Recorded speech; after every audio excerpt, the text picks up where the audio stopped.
నమస్కారం గంటారావానికి స్వాగతం. ముందుగా ప్రధానాంశాలు. కిషన్ రెడ్డి కేటీఆర్ అభివృద్ధి నిరోధకులన్న సీఎం. బీజేపీ బీఆర్ఎస్లకు జూబ్లీహిల్స్ లో బుద్ధి చెప్పాలని పిలుపు.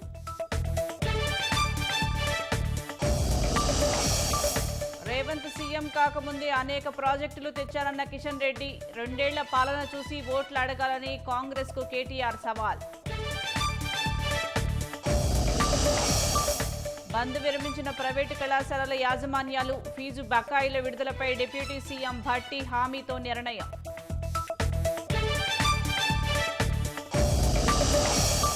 ఇవాళ యూపీ బీహార్లో పర్యటించనున్న ప్రధాని మోదీ. బనారస్లో 4 వందే భారత్ రైళ్లను ప్రారంభించనున్న మోదీ.